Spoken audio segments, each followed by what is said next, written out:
Every Halloween, a group of children in a village would always compete to see who could ask the scariest house for candy, and for years, there was always one house that they would never go to.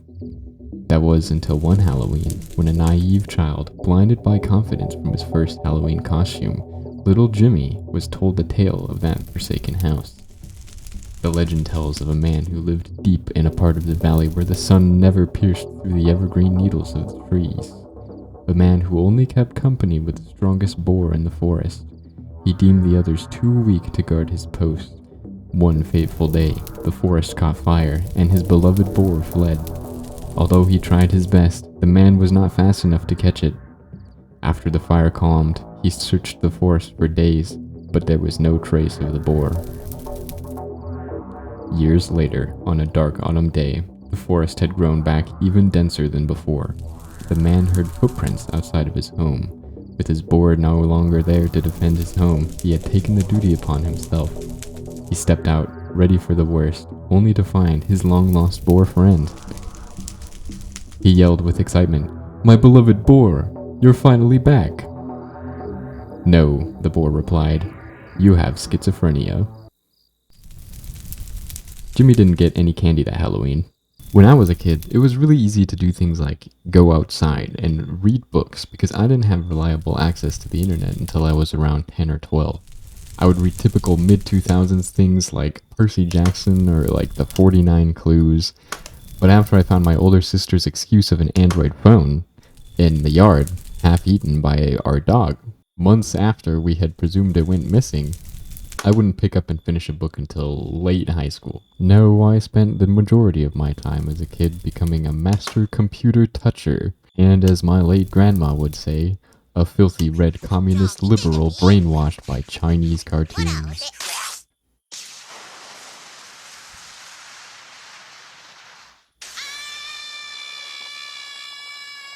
Now entering adulthood, it usually takes a lot for me to get excited about reading something longer than a Reddit post. As a now professional computer toucher and self-identified movie enjoyer, the art of putting pixels on a screen combined with air vibrations that together make them pretend that they are clever is very interesting to me. Now, films and games do this in very different ways. In films, you have a captive audience. Every pixel and every sound can be tailored for the optimal viewing experience. There's usually many different versions of the same movie edited for each aspect ratio for each theater. Like there'll be one for IMAX, there'll be one for CinemaScope and stuff like that. And they'll also have different audio tracks for different speaker setups. This gives the creator of the film immense power over how they tell whatever story it is they're trying to tell. In games, you are the player, and the creator of the game can't exactly control what you're looking at and what you're hearing exactly because they have given you the power of choice. Agency. It's very annoying. If you want to tell a story in the way that you want it to be told, you need to restrict the player, sometimes very heavily to the point where you feel like you have the illusion of choice and they're not actually giving you a choice. For this reason, I've usually preferred games that allow you to create your own story or be a participant in a story without having to worry about the lore unless you really want to dig into it. So it looks like we have two sides to this. We could either give the player agency or we could have a good story. Out of all the games that I've played, which isn't actually that many, I will admit, I've never played or frankly been able to conceive of a way to have both of these things in one medium. Then I played Outer Wilds. Mobius Digital has done something truly special here, I think. There is no quest menu in this game. There is no invisible walls in this game. There are no areas that you have to unlock. Yet, the game tells a story as seamlessly as the novels that I would read as a kid. The best way I could describe this game is like an escape room. If you've ever done one, you would know that you can only really do them once because, once you know all the solutions to the puzzles, you could just go straight to the finish because you already know where the finish is and how to get there. There will be minor spoilers beyond this point. If you haven't played the game yet, you should stop watching right now and go play it. I don't care about my algorithm ratings. So far, this channel is for Minecraft Let's Plays that get 40 views. Now that I think about it, I guess that makes me a Minecraft YouTuber, which means I should clarify. No, I have not touched any kids, and I certainly have not touched any women either.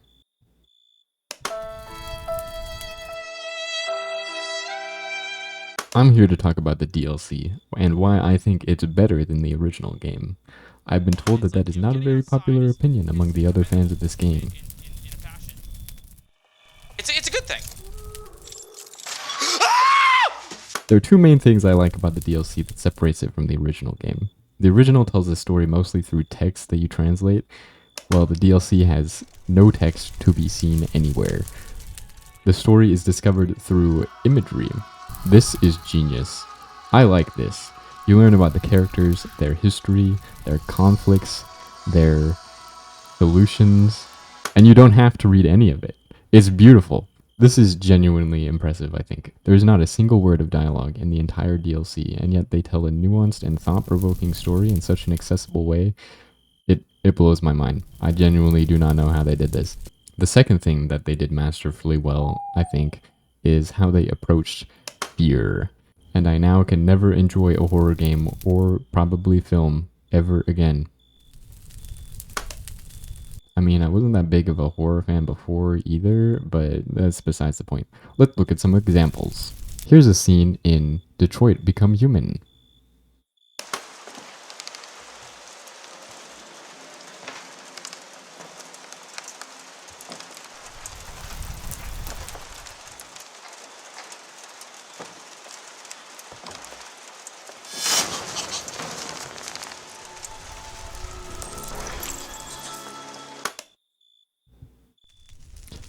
It's just there to scare you, and it's pretty boring, in my opinion.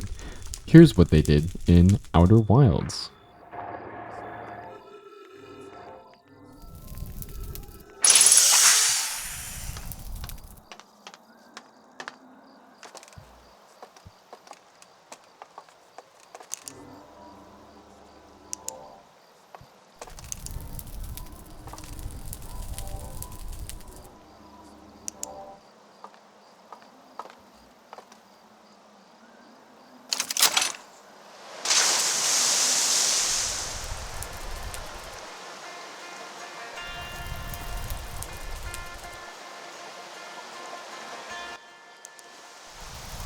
They have everything set up perfectly for another boring jump scare, but instead of scaring you, well, besides a little bit maybe, they show you something amazing, or like give you a piece to a puzzle or something.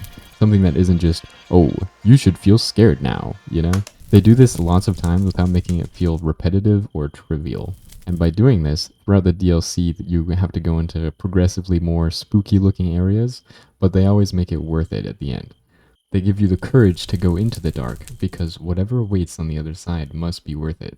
This next segment will contain solutions to some minor puzzles, so the rest of the video is dedicated to people who have finished the game or don't really care about small puzzles. Generally, in the DLC, the more threatening the dark room looks, the better the reward will be on the other side.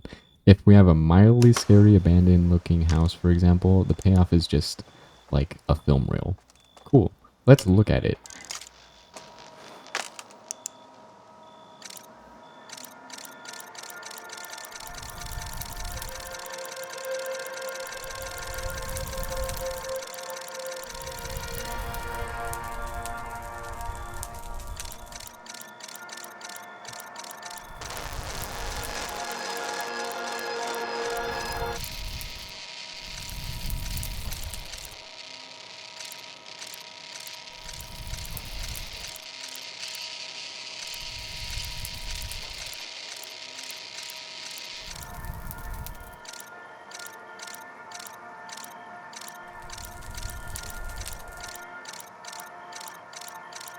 Clearly, whoever this alien race is did not want us to see certain parts of their browser history.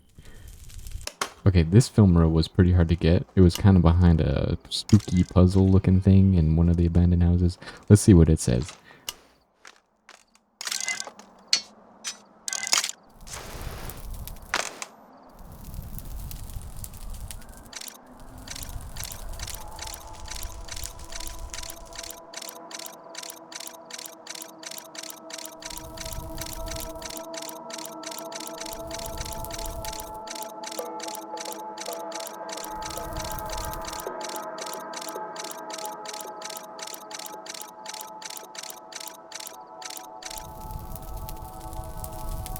Okay, clearly something really big is behind that door. And if we go to that place and turn off the lights, we can go through the door and we can see what's on the other side. But if we try that,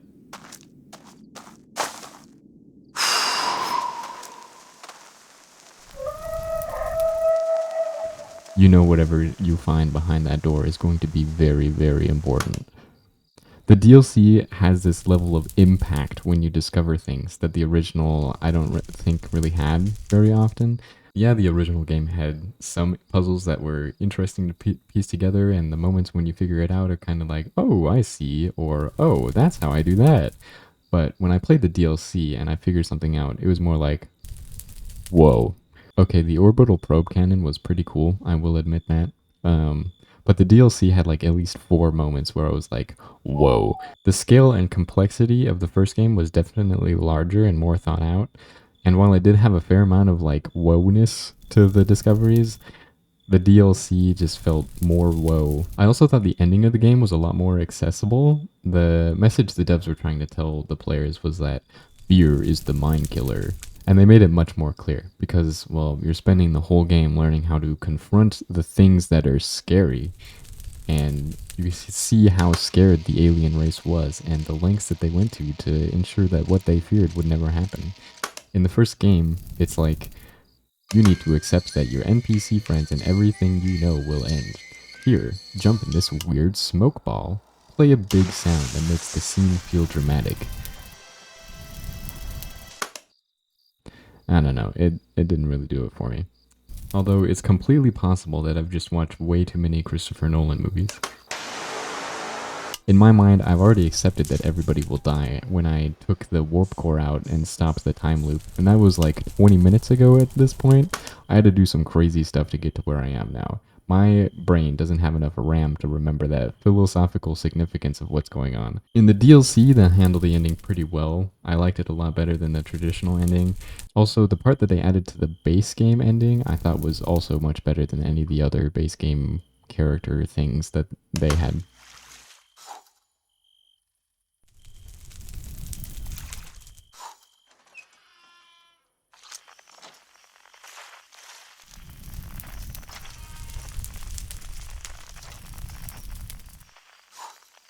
Sometimes less is more.